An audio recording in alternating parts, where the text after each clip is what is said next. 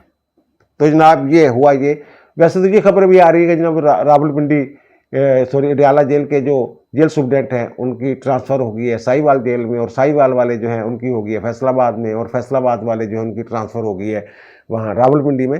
تو اس کو اس سے قطع نظر چھوڑ دیں.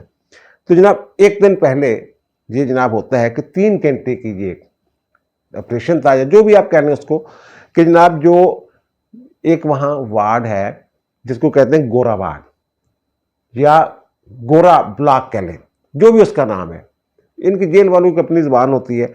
تو وہاں بڑے خطرناک قیدی رکھے جاتے ہیں. اور جو وہاں قیدی ہوتے ہیں یہ کہتے ہیں چکی میں مجھے ڈالا ہوا، چکی میں ڈالا ہوا ہے. وہاں چکی والا ماحول ہے، وہاں پتہ نہیں چلتا کہ دن ہے یا رات. وہاں جو لوگ تھے ان کو وہاں سے نکال کے ایک اور بلاک ہے بلاک 7 وہاں شفٹ کر دیا گیا، وہ خالی کروا لیا گیا ہے. تو یا تو کوئی بہت بڑا دہشت گرد جا رہا ہے یا کوئی بہت بڑی شخصیت وہاں آ رہی ہے، کون آ رہا ہے. اور وہاں سے رہائی کی باتیں ہو رہی تھی. اور پھر یہاں لاہور سے جو 9 مئی والے مقدمات ہیں وہ بڑے سنگین الزامات والے مقدمات ہیں، میں اس کو کئی بار بات کر چکا ہوں. تو لڑائی والے یعنی ریاست سے لڑائی والی دفعات اس میں لگی ہوئی ہیں. تو وہ جناب اب ہوتا یہ ہے کہ ایک ڈیوٹی ہوتی ہے جیل میں، وہ جو انٹرس ہوتی ہے جہاں سے داخلہ ہونا ہوتا ہے، وہاں جو سپائس بھی ہوتے ہیں جو بھی حملہ شملہ ہوتا ہے ان کو بھی کہہ دیا کہ جناب آپ ادھر ادھر ہو جائیں، کچھ مہمان آ رہے ہیں. تو سادہ کپڑوں میں آئے ہیں لوگ، وہ پتہ نہیں کون تھے، ISI کے تھے، IB کے تھے، MI کے تھے، MP کے تھے، جو بھی تھے وہ جناب لوگ آئے. اور وہ جو میں نے عرض کیا نا وہ جو وارڈ ہے گورا وارڈ یا گورا بلاک، اس کے ارد گرد دیوار کے ساتھ ساتھ ایک ہر وقت جو ہے وہ گشت ہوتا ہے. اس کو یہ اپنی زبان میں پترا چلنا کہتے ہیں. وہ لوگ جن کو بھی کہا گیا جناب آپ ذرا ہسپتال والی جگہ پہ جا کے بیٹھے، وہاں ریسٹ کریں، تو آپ ذرا یہ جگہ خالی کر دیں. تو وہ بھی وہاں. اور پھر وہ 3 گھنٹے تک وہ جو ٹیم ہے وہاں جائزہ لیتی رہی ہے اور سارے معاملے کا. اور خیال یہی کیا جا رہا ہے جو راولپنڈی اور اسلام آباد کی میں بات کروں آپ پارے میں جو اجلاس جلوس ہوئے ہیں، اور وہاں بڑی جو یہ معاملہ ہے نا عمران خان والا، اس کو اب جوڑا جا رہا ہے جو عالمی اسٹیبلشمنٹ کی گیم ہے نا، گریٹ گیم.